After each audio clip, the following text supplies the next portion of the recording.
Hello everyone, I'm Anirudh Hasan from webacademyvd.org. HTML CSS Bootstrap full responsive web designing টিউটোরিয়ালসে আপনাদের স্বাগতম।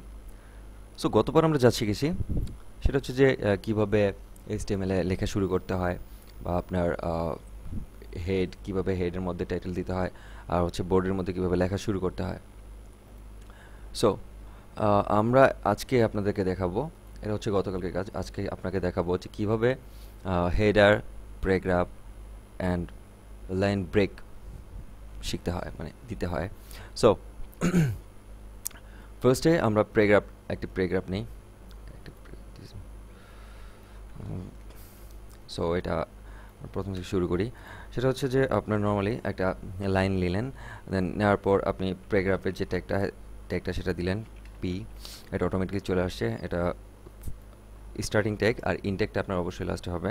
So আপনি লাস্টে দিলেন, তারপর আপনি এটা ভিউ করলেন। সো কন্ট্রোল এস দেওয়ার পরে কিন্তু অটোমেটিকলি চলে আসছে। সো আপনি দেখতে পাচ্ছেন। সো এটা ফার্স্টে আপনি দেখতে পাচ্ছেন যে এটা এভাবে হয়েছে, যে ডিরেক্টলি এখানে শো করছে। আপনি কন্ট্রোল সেভ করার পরে বা রিলোড দেওয়ার পর, সো আপনি এটা যদি আপনি না দিতেন, আপনি ধরেন সাপোজ একটা লাইন দিলেন, একটা যে কোনো একটা টেক্সট, একটা সেন্টেন্স নিলেন, সেন্টেন্স নেওয়ার পরে সেটা কন্ট্রোল ডি দিয়ে আপনার কিন্তু কপি করা যায়। কন্ট্রোল ডি আপনি যত কয়েকবার দিলেন, এখন কন্ট্রোল এস দেন, অথবা সেভ দিলেন। সেভ দেওয়ার পরে দেখতে পাচ্ছেন যে এটা এলোমেলোভাবে আপনার ইনলাইন, মানে এক লাইনের মধ্যে সবগুলো চলে আসছে। সো এটা যাতে এক লাইনের মধ্যে না আসে, একটা ব্রেক হয়। সো ব্রেকের জন্য আপনাকে কী করতে হবে সেটা আমি দেখাচ্ছি। ব্রেকের জন্য আপনি ফার্স্টে যেটা করতে হবে সেটা হচ্ছে যে আপনি যে লাইন পরে যেটা ব্রেক দিবেন, এই লাইনটার পরে আপনি একটা স্পেস ইন্টার দিতে যাচ্ছেন, বা ব্রেক দিতে যাচ্ছেন। ব্রেক দেওয়ার পরে ব্রেকের যে HTML এর মধ্যে একটা টেক্সট আছে, সেটা হচ্ছে যে ব্রেক, BR/এন্ডিং ট্যাগ, এন্ডিং ব্র্যাকেট। সো আপনার এই ব্রেক এটা কপি করে আপনি নর্মালি আপনি এখানেও দিবেন, দেন এখানেও দিবেন। আর এখানে দেওয়ার প্রয়োজন নেই, কজ হচ্ছে এটার পরে কোনো লাইন নেই। সো আমরা দেখি কিভাবে আসলো, এটা কিভাবে হয়। আপনার কন্ট্রোল এস সেভ দিলে কিন্তু অটোমেটিকলি চলে আসতেছে। সো আপনি এখানে দেখতে পাচ্ছেন যে এখানে কিন্তু ডিরেক্ট ইনলাইন হয়নি, মানে এক লাইনের মধ্যে সব হয়নি। ব্রেক দেওয়ার পরে একটার পরে একটা চলে আসছে। সো আপনি এটা দিয়েও করতে পারেন নর্মালি। আর হচ্ছে প্যারাগ্রাফের যে কাজটা, এটা হচ্ছে লাইন ব্রেক, একটার পরে একটা যাতে হয়, সেহেতু ব্রেক ইউজ করা হয়। আপনি এটা ভবিষ্যতে অনেক ইউজ করতে হবে। সো যাই হোক, আপনি এই স্ল্যাশটা ছাড়াও দিতে পারেন, বাট এটা হচ্ছে HTML এর ট্যাগ, সো এই জন্য আমরা এটা ইউজ করছি। সো এটা কিন্তু আগের মতো হয়ে গেছে। সো যেহেতু ব্রেক নেই, দেখতে পাচ্ছেন যে এক লাইনের মধ্যে। সো আমরা প্যারাগ্রাফ ইউজ করতে পারি। সো এটা প্যারাগ্রাফ ইউজ করতে পারি। তার আগে আমি একটু জিনিস দেখাচ্ছি, যে ব্রেক যেটা ছিল, কন্ট্রোল জেড দিয়ে আমি দেখাচ্ছি। এটার মধ্যে যে স্পেসটা, মানে একটার পর একটা যে লাইনের মধ্যে যে একটা স্পেস রয়েছে, সেটা কিন্তু খুবই ছোট। নর্মালি একটার পর একটা হয়ে গেছে, কিন্তু প্যারাগ্রাফ দেওয়ার পরে দেখুন যে কীরকম হয়। সো প্যারাগ্রাফ দেওয়ার পরে আমি প্যারাগ্রাফের যে ট্যাগটা সেটা দিচ্ছি।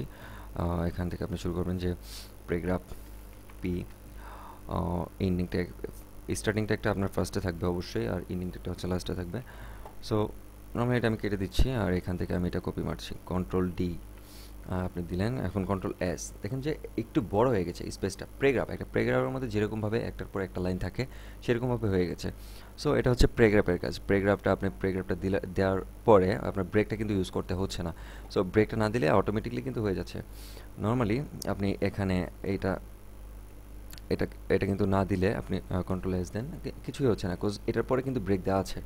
অথবা আপনি এটা এটা কেটে দিলেন, বা এটা কেটে দিলেন। আপনি এখানে এটার পরে কিন্তু এটা দেওয়া আছে, এটার পরে কিন্তু একটা স্পেস অলরেডি হয়ে যাবে। সো তার মানে হচ্ছে যে এটার পর একটা স্পেস এটা আছে। সো দেওয়ার পরে, যেহেতু এটার পরে স্পেস দেওয়ার পরে এটা হয়েছে এই লাইনটা, দেন এই লাইনটা। সো এটার পরে আপনার একটা স্পেস, এটার পর কিন্তু স্পেস আছে অলরেডি, কিন্তু এটার পরে কিন্তু স্পেসটা নেই। আপনি কন্ট্রোল এস আপনি সেভ দেওয়ার পর দেখতে পাচ্ছেন যে এটা একসাথে হয়ে গেছে। আপনি এটা ইন্টার দিয়েছেন, কিন্তু একসাথে হয়ে গেছে। সো এটাকে আপনি নর্মালি একটা ব্রেক দিয়ে ইউজ করেন, ব্রেক ইউজ করলেন। সো এখন আপনি কন্ট্রোল এস দেন, দেখেন যে একটার পর একটা চলে আসছে। সো তার আগে কীরকম ছিল, control Z, control S. So আপনি বড় করে দেখাচ্ছি, আপনার এটা একসাথে ছিল। সো এখন আপনি এটা ব্রেক দিবেন। সো ব্রেক, কন্ট্রোল এস দেওয়ার পরে দেখেন যে এখন চলে আসছে একটার পর একটা। এটা মানে হচ্ছে যে প্যারাগ্রাফের পরে একটু বড় স্পেস হয়, আর হচ্ছে নর্মালি ব্রেকের পরে ব্রেক হচ্ছে ছোটোখাটো ডিফল্ট টাইপ। সো আপনি আশা করছি এটা বুঝতে পেরেছেন। আর এখন আপনাকে যেটা দেখাবো সেটা হচ্ছে যে হেডার। গত গতবার আমি দেখিয়েছিলাম যে হেডারটা আসলে কীভাবে, হেডারের কাজ কী।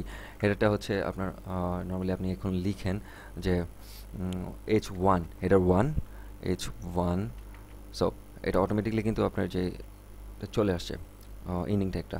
So this is this is this is this is first header, first head,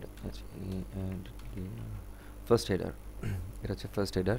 so আপনি এটা 6টা হেডার আছে মানে HTML এর মধ্যে। আপনি কন্ট্রোল ডি 6বার, 1 2টা হয়েছে, 3টা 4টা 5টা 6টা, কন্ট্রোল ডি দিয়ে আপনি এগুলো একটার পর একটা নিয়ে আসছেন।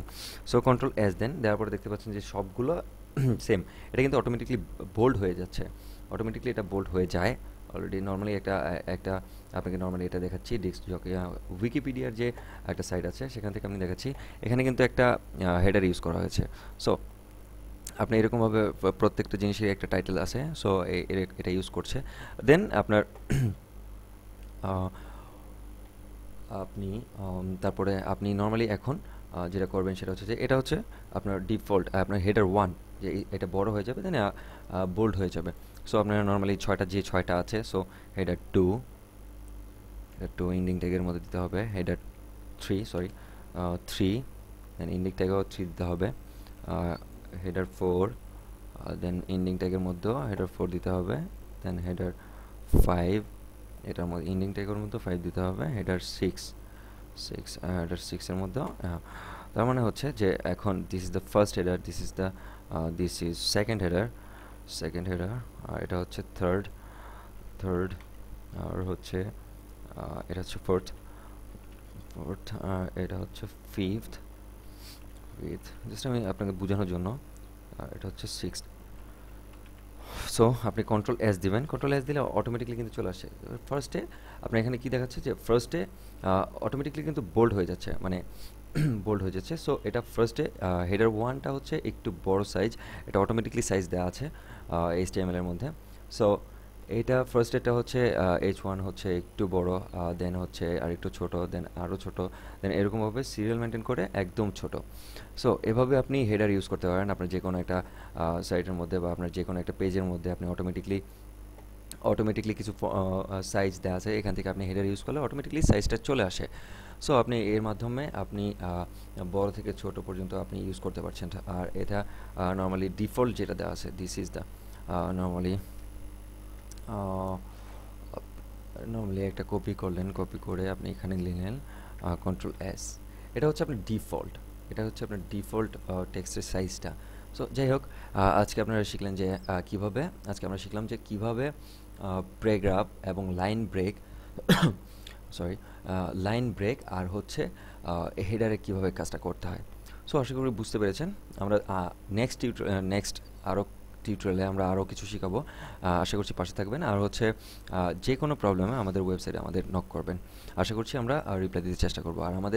আর একটা কথা হচ্ছে যে আমাদের ইউটিউবের যে ভিডিওগুলো সেগুলো লাইক, কমেন্ট, শেয়ার করতে ভুলবেন না। ধন্যবাদ।